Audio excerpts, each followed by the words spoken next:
Good Friday morning. We're going to skip St. Paul now. It's Paul's letter to Timothy, okay? I'm going to skip it, okay?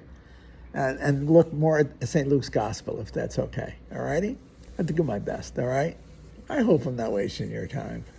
I like it. I love St. Paul, you know that. But Luke was his disciple. So you're going to catch St. Paul's wisdom, but you're going to catch it in Luke. Watch this, though, okay? Watch this one. It's Luke's Gospel, chapter 6. He said, Jesus told his disciples a parable. Can a blind person guide a blind person? Will not both fall into the pit? No disciple is superior to the teacher, but when fully trained, every disciple will be like his teacher. Why do you notice the splinter in your brother's eye, but don't perceive the wooden beam in your own? Boy, that's a great one. How can you say to your brother, let me remove that splinter in your eye, when you do not even notice the wooden beam in your own eye? You hypocrite, remove the wooden beam from your own eye first. Then you will see clearly to remove the splinter in your brother's eye. Isn't that neat? That's famous, okay? But it's a source of practical wisdom. If you want to be wise, you have to first recognize your own fallibility. The route to wisdom is self-recognition. If you think you can cure the world, you better start curing yourself first. You've got to recognize your own fallibility. And that's what opens you up to the wisdom of life, is to know that you don't know. I know help. Well, what does a character in the New Testament, he says to Christ, I believe, help my unbelief. See, help my unbelief.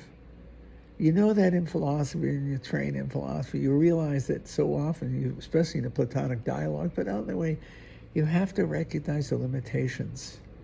You have to recognize your own limitations, and that opens you up to wisdom. If you think you're smart, you're really dumb. It's when you recognize that you're not that smart and that you have to learn. That's why a good teacher learns from the students. Did you hear that? Good teacher always listens to the students. If you think you know more than they do, it's one way you do, but in the other way, they're little centers of wisdom itself. They're emergent, and sometimes it isn't what they know; it's what they don't know as they share their lack of knowledge with you when they ask you questions. To me, the best part of teaching is when a kid asks a question, especially if it's tough.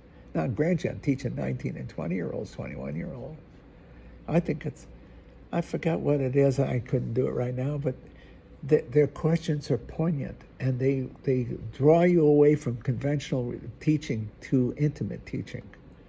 You begin to hear them, and you hear the search for truth in the questions of the students, and in that you resonate to it, and you respond as best you can, one fallible mind to another. And that's the quest. You don't search for what you already possess, at least what you think you possess. If you think you're smart, you're probably not. If you think you're wise, you're probably foolish. But if you think you're foolish, in a sense, you know your limitations. You are at the very edge of wisdom. You're getting there. You're becoming wise because you know your limitations. I think of some of the mob movies. The guy didn't know his limitations. I forgot what that was. He forgot his limitations. Well, recognition of one's limitations is the beginning of wisdom. You see that in older people. You don't see wisdom in young people, unless they've been hardened by life at a young age. But once you've lived a long life, you're not taken in anymore by pseudo-wisdom or pseudo-solutions to things. You've seen it all, tasted it all. And you, in a sense, you're wise to yourself, you're wise to the world. But most of all, you're wise to yourself. You know that you're flawed, but yet you're whole. You're redeemed in your flaws. That is, that your flaws are not your enemy; they're your character, and they open you up to redemption and wisdom. It's arrogance is the enemy of wisdom, when you think you're smart when you're not. You see, I'm not saying that well at all. I'm sorry, but I like old people because there's a sagacity and a wisdom in them. Sometimes it's just a line here and a line there, but they've seen it all. They've tasted it all. They're not fools. They're not fools. They understand, you see. They know the limits of themselves, but in so knowing that,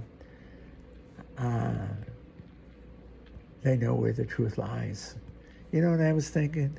As more and more you experience your own mortality, you understand life. When you're young, you're beaming with life, but you don't know what life is. When you're old and you're more and more enfeebled by age and time, you treasure life. You treasure it. I think I see it in myself. I don't know how, I'm 82 years old, I'll be 82 in October. I don't know how much life I have left, but I treasure the life I have. I treasure the day. I treasure the simple things in life. I treasure my dog, Lily. She's sleeping on the bear rug right now. See? You know. Somebody asked me, what do you look forward to in the day? And I said, to enjoy the day, to do well in the day. If I'm teaching, to teach well. If I'm preaching, to preach well.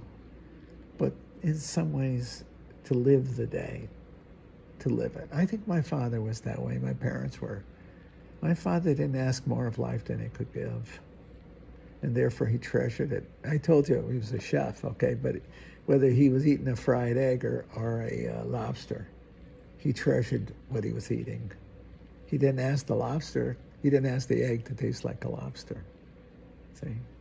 And there's genius in that. Don't ask for something. Don't treasure what's in front of you. Treasure what you possess. If you're married, treasure your married state. Your partner, not your state, your partner.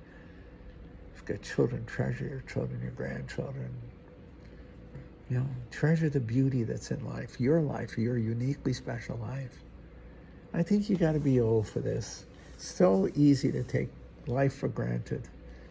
I think those of us in our 70s and 80s and 90s don't take anything for granted. Not the next day. We just accept today and treasure today and see the beauty in the day. Am I right? A lot of the folks who are listening to this are not young. Or you wouldn't be listening to it, okay? It's the truth. And it's a shared wisdom. It's a shared wisdom. We all, because we share in the wisdom of our own mortality, our own finitude, our own limits. But that's the beginning of the wisdom. We see it, experience life for what it is, life. And we treasure the life we experience. That's wisdom. To take it for granted is not wisdom. It's not stupidity. It's forgivable. Unless you're old and you still take it for granted, then there's something wrong. You got to be nuts. You got to be, I don't know what. That's the wrong saying. Because you know how finite you are. You don't know if you'll be around tomorrow. So you make sure that you see the beauty of the day today. You see? That's the truth, isn't it?